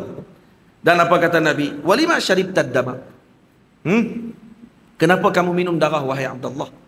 Yani kenapa kamu minum darah tu wahai Abdullah? Dan kemudian Nabi sambung. Nabi tak cela beliau. Nabi tak kata hada bid'ah, hada kaza wa kaza. La. Nabi kata kepada dia, wailul linnasi minka wa wailul laka minan nas. Wailun linnasi minka. Wailun linnasi minka dengan makna apa di sini? Yani orang yang akan celaka kepada manusia dengan sebabmu wahai Abdullah. Kalau orang memerangimu nanti, orang itu celaka. Wa wailul laka minan nas. Dan dengan sebabmu jugalah, kalau kata kamu memerangi orang tersebut, mereka dicelakakan. Mereka memerangimu, mereka dicelakakan. Baik, boleh tak kalau kita terjemah wailul laka minan nas, awailul laka minan nas, awailul linnasi minka wa wailun laka minan nas, dengan makna karena itulah Sayyidina Abdullah dicelakakan karena minum darah. Hadza qata'. Tak ada siapa pun ulama hadis syarah macam tu. Ini disebutkan, kata beliau diuji oleh Allah Ta'ala dengan ujian yang berat selepas itu, seperti mana apa? Seperti mana mendapatkan cercaan, makian, dibunuh, diperangi oleh Hajjaj Yusuf Al-Thaqafi dan tentera-tenteranya, sehingga beliau dibunuh. Adalah kerana apa? Kerana menanggung benda yang besar dalam tubuhnya, yaitu darah Nabi kita Muhammad SAW. Karena kamu menanggung darahku dalam tubuhmu wahai Abdullah, kamu akan menerima ujian yang berat selepas ini. Dan tapi orang yang memerangimu dicelakakan, yang kamu perangi dicelakakan. Maknanya Sayyidina Abdullah dalam keadaan dihina pada waktu tersebut dimarahi oleh Nabi. Tidak dimarahi oleh Nabi SAW. Malah apa yang berlaku dengan sebab darah tadi masuk, Sayyidina Al-Imam Az-Zahabi radhiyallahu ta'ala anhu menceritakan tentang kekuatan tubuh badan Sayyidina Abdullah setelah minum darah Nabi. Dikatakan bahawa beliau berpuasa tidak berbuka, walaupun itu mungkin itu ijtihadnya beliau, selama 7 hari berturut-turut. Disebutkan dalam hadis, diceritakan bahawa ahli ilmu menyebutkan kata iktasaba bizalika al-quwwah, bizalika dami quwwatan fi jismihi radhiyallahu anhu wa ardah. Kekuatan pada tubuh badannya selepas itu luar biasa. Diceritakan oleh Az-Zahabi dalam Siyar A'lamin Nubala, fakana yasumu 7 ayyamin mutawasilah lail wa nahar. Beliau berpuasa siang malam, tidak buka puasa seminggu. Wa yuftiru fi yaumis samin, dan berbuka puasa pada hari ke-8. Walaupun puasa wisal diceritakan haram hukum dia kepada umat, boleh jadi ini ijtihadnya beliau yang beliau mengatakan tidak haram bagi pihaknya beliau. Tamam? Dan kemudian disebutkan lagi bahawa beliau menunaikan ibadah kepada Allah sepanjang malam, yang tidak mampu orang meniru ibadah yang dilakukan oleh beliau. Yang disebutkan katakan Ibnu Zubair sajidan daima, sentiasa sujud kepada Allah, maknanya sentiasa solat. Dan diceritakan oleh Ibnu Abi Mulaikah, wallahi laqad ra'aituhu qadha lailatan minal layali raki'an hatta asbah. Saya melihat Sayyidina Abdullah bin Zubair, kata Ibnu Abi Mulaikah, menunaikan solat rukuk sahaja sampai subuh. Sampai subuh rukuk.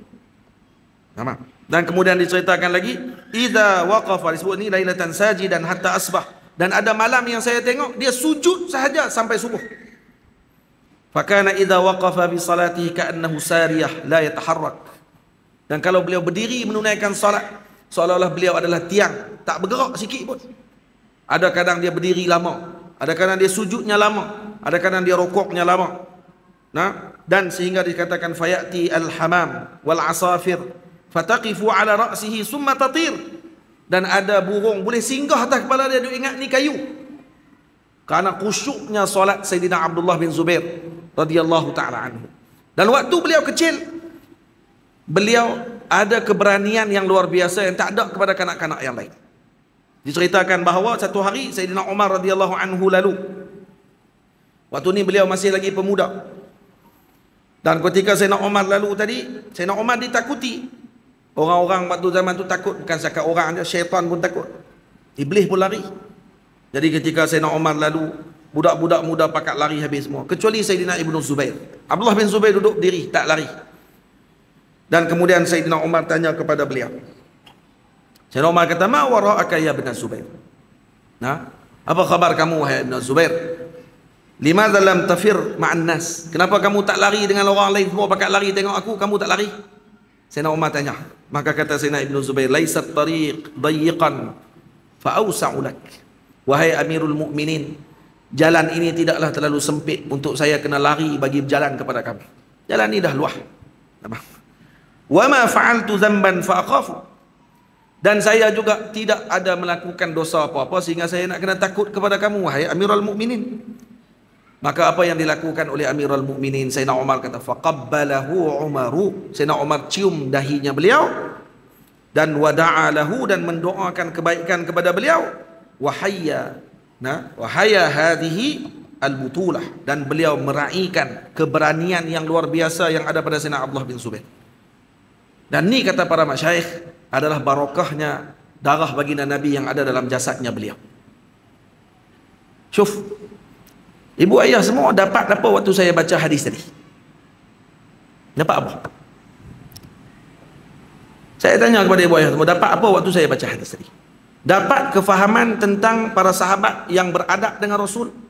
Dapat kefahaman bagaimana cintanya baginda Nabi kepada Sayyidina Abdullah bin Zubair sebagai anak saudara beliau, dan bagaimana adabnya ketika menceritakan tentang apa yang berlaku di antara sahabat dengan baginda Nabi. Hati-hati ibu ayah semua dalam menceritakan tentang para sahabat Nabi ridwanullah alaihim ajma'in. Jangan menambah hadis, jangan menambah syarahan, sehingga untuk menyedapkan ucapan kita, kita telah melangkaui khatil ahmar, melangkaui sempadan merah kita dengan sahabat Nabi. Sahabat Nabi ini ada khatil ahmar, ada sempadan merah yang kena jaga. Jangan langkau benda tadi. Dan kalau kita tidak mampu untuk beradab pada waktu itu, hati-hati, tak payah bercakap pasal sahabat Nabi. Karena tidak bercakap waktu itu lebih baik daripada kita bercakap. Karena gelincir kita dengan lidah menyebutkan yang tidak benar tentang para sahabat Nabi, ini adalah lebih buruk daripada kita berbohong. Lebih buruk daripada berbohong. Berbohong buruk maksudnya. Saya kata, oh rupanya berbohong tak buruk lah. Dah saya kata lebih buruk. Maknanya tu buruk. Yang ni lebih buruk lagi. Kenapa? Karena apatah lagi kalau kita berbohong dalam penceritaan kita tadi terhadap para sahabat Nabi ridwanullah alaihim ajma'in. Para ibu ayah dirahmati Allah. Lepas tu saya kata perlu kepada tulisan yang memahamkan bagaimana membaca sirah Nabi. Dan bagaimana diterapkan akhlak itu kepada para pembaca untuk setelah selesai bacaan berakhlak mereka dengan akhlak yang luar biasa terhadap junjungan besar Nabi kita Muhammad sallallahu alaihi wasallam. Wa hadza laysa takalluf. Tentu bukan dikira sebagai berlebihan dan bukan dikira sebagai terpaksa untuk kita nak cari jalan bagaimana beradab. Tak, karena ashabu Rasulillah ashabul adab dan mereka disebut oleh Allah radhiyallahu anhum wa radu an. Dan mereka diredai oleh Allah Ta'ala. Dan ini bukan hanya khabar. Ini bukan hanya doa. Nah, walaupun dengan lafaz khabar, dan khabar tadi dengan makna sidq. Karena khabar kalau kita mengaji dalam mantik, maknanya ma yahtamilu sidq wal kadhib, ma yahtamilu sidq wal kadhib li dzatihi. Ay bighaddin na'id bighaddil nazar an qailih. Sekarang ni ketika melihat yang menyebut kalam tadi Allah memaklumkan radhiyallahu anhum wa radu an. Allah meredai mereka. Bagaimana Allah redha dengan para sahabat kalau mereka ni bukan orang-orang yang diredai oleh Nabi karena akhlak mereka yang luar biasa dengan Nabi. Dan apa yang kita nak kepada anak-anak kita dan generasi kita, kalau kita mengajarkan kepada umat berbicara tentang orang-orang salaf yang terdahulu, para aslaf kita yang terdahulu, para sahabat Nabi dan seumpama dengannya, kalau diucapkan dengan ucapan yang tidak beradab dengan mereka, hati-hati. Sebab tu kita kata lebih baik diam daripada kita bercakap dengan yang tidak sepatutnya terhadap sahabat Nabi ridwanullah alaihim ajma'in. Moga kita semua dijaga adab, diberikan kurnia adab kepada kita dengan para sahabat Nabi dan para akabir, para salihin, para awliya Allah subhanahu wa ta'ala. Apatah lagi dengan para sahabat Nabi yang merupakan kibar awliya, dan dengan Nabi kita Muhammad yang merupakan sayyidul anbiya wal mursalin. Moga-moga kita semua mendapat kefahaman yang baik pada hari ini. Saya rasa walaupun tidak banyak saya ceritakan tentang contoh para sahabat tu, walaupun tajuknya malam tu, tapi saya melihat ada benda yang lebih penting pada malam ini untuk saya sampaikan, dan kesemua tadi adalah sebagai tamhid untuk mencapai apa yang ditunjukkan oleh sahabat kepada Nabi sallallahu alaihi wasallam. Jadi maknanya mungkin kena panggil lain lah tu. No? Ini kita bagi dipanggil tamhid muqaddimah, bagaimana untuk memahami masalah tersebut. Jadi mujassad akhlak tadi, kalau kita baca akhlak para sahabat dengan Nabi, maka kita akan tahu kenapa mereka lakukan demikian. Karena apa yang telah kita sebutkan tadi. Apa yang telah kita sebutkan tadi. Saya mohon ampun, mohon maaf ada kalau terkasar bahasa, terkasar dan tersalah dalam bicara saya, terasa hati sesiapa. Kalau terasa hati dan seumpama dengan saya mohon ampun. Moga-moga kalau saya berniat ikhlas dalam ucapan saya tadi, moga disampaikan dan akan jadi kebaikan kepada kita semua insya-Allah taala. Nah, banyakkan selawat kepada Nabi dan ajarkan anak-anak kita dengan selawat kepada junjungan besar Nabi kita Muhammad sallallahu alaihi wasallam, seperti mana yang disebutkan oleh Al-Imam At-Tahawi rahimahullah, yajibu an tusalli alaihi kull marrah. Wajib kita berselawat kepada Nabi setiap kali disebut nama Nabi. Maka Al-Imam At-Tahawi berpandangan kata wajib berselawat pada waktu itu setiap kali disebut nama Nabi. Ajar anak kita, sebut nama Nabi sallallahu alaihi wasallam, sebut nama Nabi sallallahu alaihi wasallam. Maka ini akan menyebabkan kita mendapatkan rahmat dan kebaikan daripada Allah Subhanahu wa taala. Qul qouli hadza astaghfirullahal azim li wa lakum. Assalamualaikum warahmatullahi wabarakatuh.